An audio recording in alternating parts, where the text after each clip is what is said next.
இப்போ இந்த அக்குபஞ்சர் சிகிச்சை முறையில குழந்தையின்மைக்கு அது சரி பண்றதுக்கு ஆன வழிமுறைகள் இருக்குதா?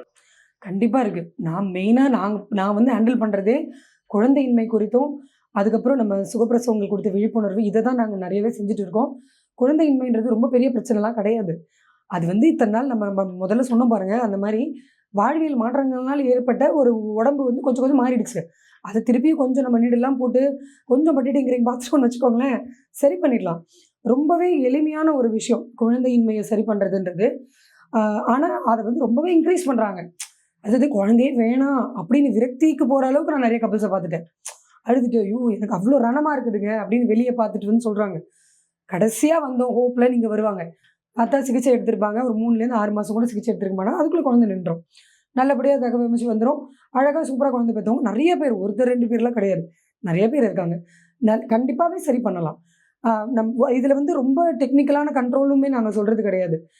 நம்ம தூரப்பான உணவுகள சாப்பிட சொல்லுவோம். அக்கு டயட்டுன்னு வரும் அது. நாங்க அந்த பேர்ல தான் அத பண்றோம். தூரப்பான உணவுகள் பார்த்தீங்கன்னா, மாதுளை, வாழைப்பூ அந்த மாரி விஷயங்கள் டயட்ல இன்க்ளூட் பண்ணுவோம். பிளஸ் நீட்லிங் மட்டும் ரெகுலரா வீக்லி ஒன்ஸ் நீடில் போடணும். இது ஃபர்ஸ்ட் குழந்தைக்குமே சரி, நெறைய பேருக்கு 2வது குழந்தை நிக்கலன்னு வருவாங்க. 8 வயசு ஆயிடுச்சு முதல் குழந்தைக்கு, 10 வயசு ஆயிடுச்சுலாம் வந்திருக்காங்க. 2 செட்டிங்லலாம் குழந்தை நிந்தவங்கலாம் இருக்காங்க. ஸோ உண்மையாலுமே வந்து அவ்ளோ அற்புதமான ஒரு சிகிச்சை முறை. ஏன்னா நம்ம பஞ்சபூதங்கள் அவங்க உடம்பு என்ன சொல்லுதுன்றத நாடி மூலியமா நம்ம கேட்குறோம். நம்ம எந்தவித கருவிய வச்சோ எதுவும் கிடையாது. நம்மளுடைய ஞானத்த வச்சு நம்ம வந்து முழுக்க முழுக்க நாடி பார்த்து பண்றோம். அதனால அற்புதமா வந்து இந்த சிகிச்சை வேலை செய்யும் கண்டிப்பா.